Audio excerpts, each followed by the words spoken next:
हम मीनू झा प्रणाम करै छी समस्त मिथिलावासी के। आइ महाशिवरात्रि के शुभ अवसर पर में एकटा बाबा के विवाह गीत गाबऽ जा रहल छी और समस्त मिथिलावासी के महाशिवरात्रि के बहुत बहुत शुभकामना। जय मिथिला, जय मैथिली।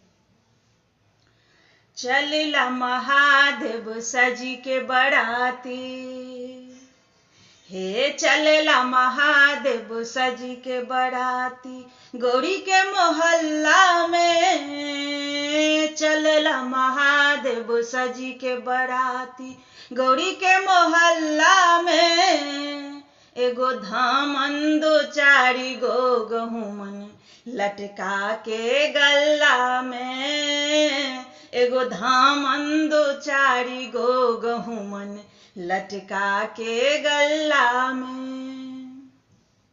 भूत पड़त बा संग बराती, बसहा बरदिया सवारी, देह भसमुल पुने डमरू धर अनमन रूप मदारी। भूत पड़त बा संग बराती, बसहा बरदिया सवारी, देह भसमुल पुने डमरू धरे अनमन रूप मदारी।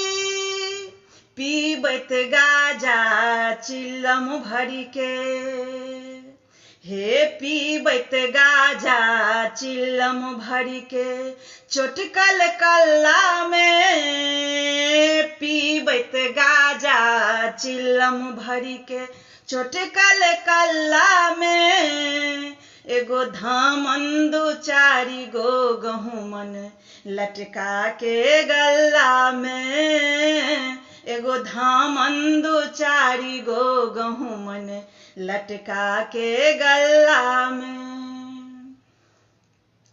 परिछाएली माई मनाइन खसली दूर झमाए, पाकल दाढ़ी पाकल मुछिया बुढ़बा देखी जमाए।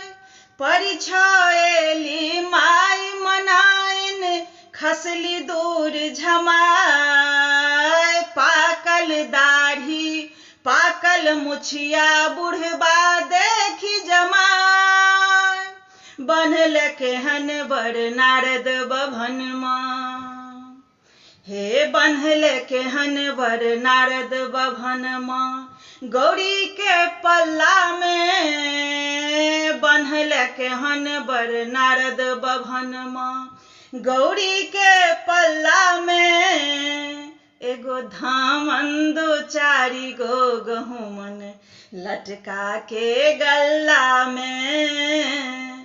चलेला महादेव सजी के बराती, गौरी के मोहल्ला में एगो धामन दो चारी गो गहुमन लटका के गल्ला में।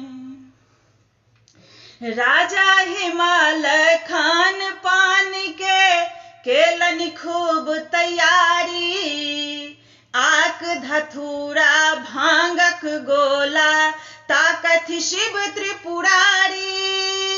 राजा हिमालय खान पान के केने खूब तैयारी, आक धथुरा भांगक गोला ताकत शिव त्रिपुरारी।